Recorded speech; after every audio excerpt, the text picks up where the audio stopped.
Tempo comum, 25º domingo, ciclo B. Tema 11. O mais importante de todos. Pontos a meditar. 1. Mandar é servir. 2. O exercício da autoridade e a obediência na igreja procedem da mesma fonte, o amor a Cristo. 3. A autoridade na igreja é um grande bem. Obedecer como Cristo obedeceu. Pelo sinal da Santíssima Cruz, livrai-nos Deus nosso Senhor dos nossos inimigos. Em nome do Pai, do Filho e do Espírito Santo. Amém. Meu Senhor e meu Deus, creio firmemente que estás aqui, que me vês, que me ouves. Adoro-te com profunda reverência. Peço-te perdão dos meus pecados e graça para fazer com fruto este tempo de oração. Minha Mãe Imaculada, São José, meu Pai e Senhor, meu anjo da guarda, intercedei por mim.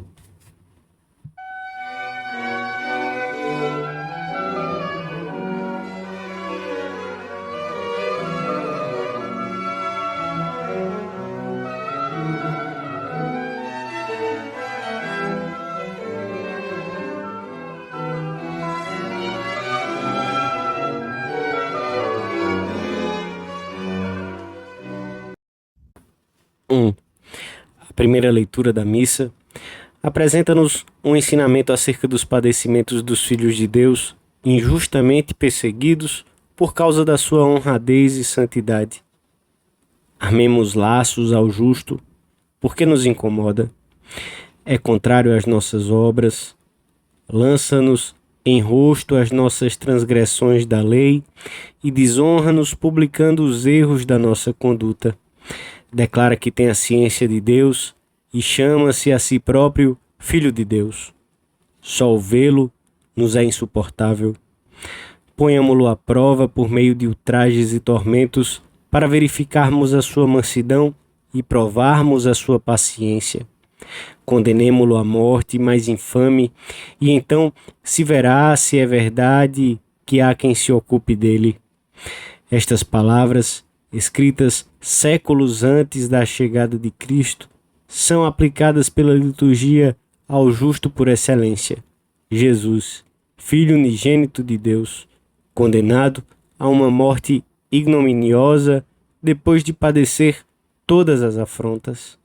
No Evangelho da Missa, São Marcos relata-nos que Jesus atravessava a Galiléia com os seus e pelo caminho ia-os instruindo sobre a sua morte e sua ressurreição. Dizia-lhes com toda clareza: o Filho do Homem será entregue às mãos dos homens e dar-lhe-ão a morte, e ele ressuscitará ao terceiro dia. Mas os discípulos, que tinham formado outra ideia acerca do futuro reino do Messias, não compreendiam estas palavras e temiam interrogá-lo. Surpreende que, enquanto o Mestre lhes anunciava os padecimentos e a morte que viria a sofrer, os discípulos discutissem às suas costas sobre qual deles seria o maior. Por isso, ao chegarem a Cafarnaum, quando estavam em casa, Jesus quis saber o que tinham discutido pelo caminho. Eles, talvez envergonhados, calaram-se e, sentando-se, chamou os 12 e disse-lhes: se alguém quiser ser o primeiro, seja o último de todos e o servo de todos. E para tornar mais expressivo o ensinamento, tomou um menino, colocou-o no meio deles e, depois de o abraçar, disse-lhes: todo aquele que recebe um destes meninos em meu nome, a mim me recebe, e todo aquele que me recebe não me recebe a mim, mas aquele que me enviou. O Senhor quis ensinar aos que iriam exercer a autoridade na igreja, na família, na sociedade, que essa faculdade era um serviço que deviam prestar. Fala-nos a todos de humildade e abnegação para sabermos acolher nos mais fracos o próprio Cristo. Nessa criança que Jesus abraça estão representadas todas as crianças do mundo e também todos os homens necessitados, desvalidos, pobres, enfermos, nos quais nada de brilhante e destacado há para admirar.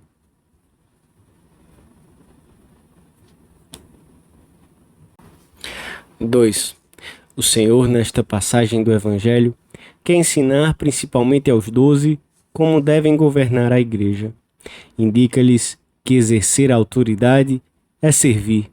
A palavra autoridade procede do vocábulo latino auctor, que quer dizer autor, promotor ou fonte de alguma coisa. Sugere a função daquele que vela pelos interesses e pelo desenvolvimento de um grupo ou sociedade. Governo e obediência não são ações contrapostas. Na igreja, ambas nascem do mesmo amor a Cristo. Manda-se por amor a Cristo e obedece-se por amor a Cristo. A autoridade é um elemento necessário em toda a sociedade e na igreja foi querida diretamente pelo Senhor. Quando não é exercida numa sociedade ou é exercida indevidamente, causa-se aos seus membros um mal que pode ser grave, sobretudo se o fim dessa corporação ou grupo social é essencial para os indivíduos que a compõem. Esconde-se um grande comodismo e, por vezes, uma grande falta de responsabilidade naqueles que, constituídos em autoridade, fogem da dor de corrigir, com a desculpa de evitar o sofrimento dos outros. Talvez poupem desgostos nesta vida, mas põem em risco a felicidade eterna, a sua e a dos outros, pelas suas omissões, que são verdadeiros pecados. A autoridade na igreja deve ser exercida como fez o próprio Cristo, que não veio para ser servido, mas para servir. Non veni ministrare sed ministrare. O seu serviço à humanidade teve por fim a salvação, pois ele veio dar a sua vida para a redenção de muitos, de todos. Pouco antes de pronunciar estas palavras, e numa situação semelhante à que se lê no Evangelho da missa de hoje, o Senhor tinha manifestado aos 12: Sabeis que os príncipes das nações as tratam despoticamente e que os grandes abusam da sua autoridade. Não há de ser assim entre vós, mas todo aquele que quiser ser o maior entre vós, seja vosso servo, e aquele que quiser ser entre vós o primeiro, seja vosso escravo. Os apóstolos foram entendendo pouco a pouco estes ensinamentos do Mestre e compreenderam-nos plenamente depois da vinda do Espírito Santo no dia de Pentecostes. São Pedro escreverá aos presbíteros, anos mais tarde, que lhes cabe apacentar o rebanho de Deus, não como quem domina sobre a herança, mas sendo sinceramente exemplares. E São Paulo afirmará que, não estando submetido a ninguém, se fez servo de todos para ganhar a todos. Quando mais alto está na hierarquia eclesiástica, tanto mais obrigação se tem de servir. Uma profunda consciência desta verdade é a que se reflete no título adotado há séculos pelos papas: Servus Servorum Dei, o servo dos servos de Deus. Os bons pastores na igreja devem saber harmonizar perfeitamente a firmeza que no seio da família descobrimos no pai com a amorosa intuição da mãe, que trata os seus filhos desiguais de maneira desigual. Devemos pedir que nunca faltem na igreja os bons pastores, que saibam servir a todos com abnegação e que o façam especialmente com os mais necessitados.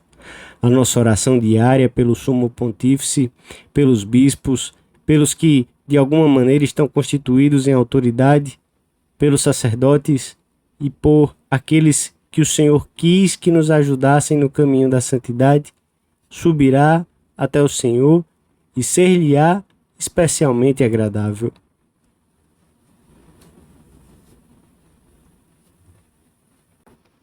Três. Quando se exerce a autoridade, serve-se como Cristo serviu, e serve-se também, quando se obedece, como o Senhor que se fez obediente até a morte e morte de cruz. E para obedecer, temos de compreender que a autoridade é um bem, um bem muito grande, sem o qual a Igreja, tal como Cristo a fundou, não poderia subsistir. Qualquer comunidade que queira subsistir tende naturalmente a procurar alguém que a dirija, sob pena de em breve deixar de existir. A vida de todos os dias oferece um sem número de exemplos desta tendência do espírito comunitário em busca da autoridade, desde os clubes, sindicatos ou associações profissionais.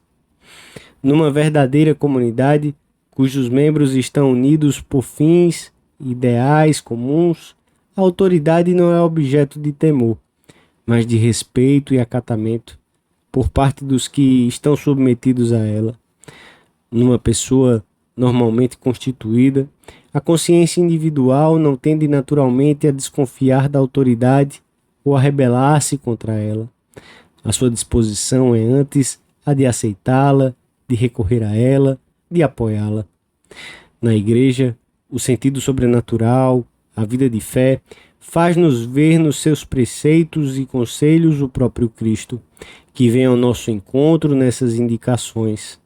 Para obedecer, temos de ser humildes, pois em cada um de nós existe um princípio desagregador, fruto amargo do amor próprio, herança do pecado original, que por vezes pode levar-nos a encontrar qualquer desculpa para não submeter docilmente a vontade a uma indicação de quem Deus estabeleceu para nos conduzir a Ele.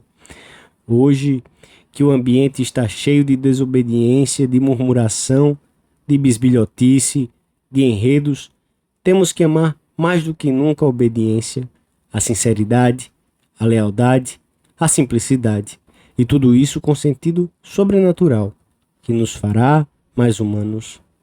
Para que a virtude da obediência tenha essas características e não provoque em nós sequer um trejeito de desgosto ou a mais leve sombra de espírito crítico, recorremos nestes minutos finais da nossa meditação ao amparo da nossa Mãe, Santa Maria, que quis ser Antilla Domini, a escrava do Senhor. Ela nos fará ver que servir, tanto ao exercermos a autoridade como ao obedecermos, é reinar. Dou-te graças, meu Deus, pelos bons propósitos, afetos e inspirações que me comunicaste nesta meditação. Peço-te ajuda para os pôr em prática. Minha Mãe Imaculada, São José, meu Pai, Senhor, meu anjo da guarda, intercedei por mim.